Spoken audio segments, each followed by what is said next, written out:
Congratulations, Congressman Mulvaney, on your nomination.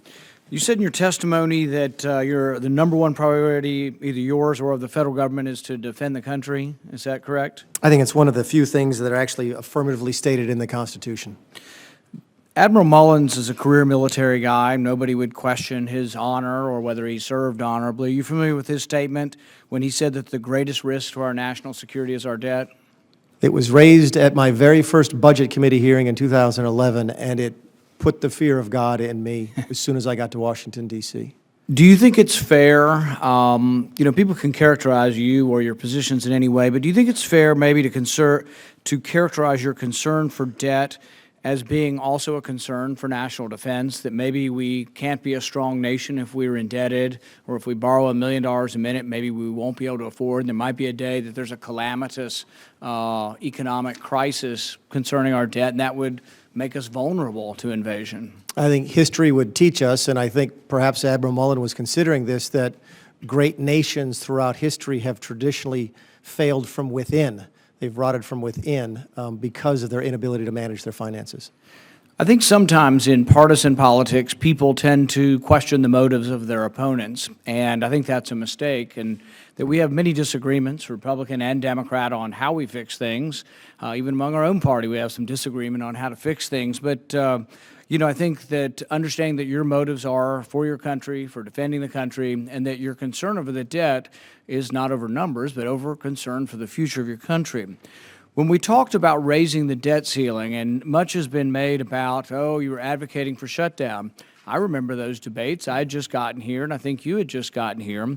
And the debates in 2011 weren't over advocates for shutdown. They were over whether or not we should reform the process at the same time we raised the debt ceiling. So there was a bill at that time that I believe you supported, cut, cap, and balance. And this was a bill that said, basically, we will agree to raise the debt ceiling. It's going to have to go up at some time. But when we have this big calamitous debate, we should try to fix things instead of doing the same old, same old. Some of the discussion has been over waste. I'm all for getting rid of waste and fraud. You know why it's been here forever? I remember as a kid in high school seeing the Golden Fleece Report. Senator Proxmire would talk about this waste. The reason it's here is we don't do our job. Our job is to pass the individual appropriations bill, and what do? We lump them all together in one enormous bill called continuing resolution, which I'm sure you voted against a few, as I have, because we don't fix the problem. But it doesn't mean we're against all the spending in government. We want to fix the problems, do our job, pass the individual appropriations bills. But I think the thing is that it's a mischaracterization, I think, of your position and many conservatives that we're for shutting the government down. No, we're for not keeping it open without reforming it. We want to reform it. And that when we have these debates and we come to a head, should it be easy to raise the debt ceiling? Some on the other side want to have the debt ceiling just go up automatically. In fact, the last time we raised the debt ceiling, they raised it without a dollar amount. They just said, oh, let it go up as much as it can for a year and a half. With regard to entitlements, I saw the care and I believe the emotion in your voice about taking care of your mother-in-law and stuff. What are your motives? Are your goals to try to preserve Social Security and preserve Medicare? Are your motives to destroy the entitlements? What are your motives? I think I've said many, many times that the real risk we run is doing nothing, and by doing nothing, we will ruin those programs. We will make sure that when you and I retire, there'll be a 22% across-the-board reduction. And these statistics are coming from the Social Security trustees saying that this is going to happen. Within about a decade or so, we would have a massive across-the-board cut. And so really the debate shouldn't be, oh, these people don't care about the elderly. We all have parents. We all have grandparents. We all care about the elderly. It's about how we fix it. But I think what's really inexcusable are those who berate one side and say, oh, you don't care, when in reality, I think doing nothing shows a lack of caring.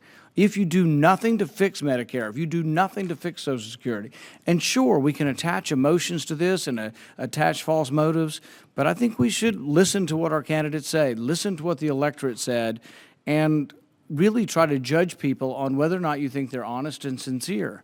You know, he went above and beyond the law to pay taxes on something that was well beyond what the law would have said. Did it because he was honest in answering his questionnaire. So I wish you the best of luck in your position. I hope people on the other side will not question your motives. We'll look at that it's a sincerely held belief that the debt is hurting the country, that the debt hurts our national defense, that if you could expand national defense and not add to the debt, that should be a commendable position, not something that we should denigrate. So I wish you the best of luck and going forward, and I think there needs to be a balance of concern for debt and expenditure, and I thank you for your service. Thank you, Senator. Thank you, Senator Paul. Senator Tester.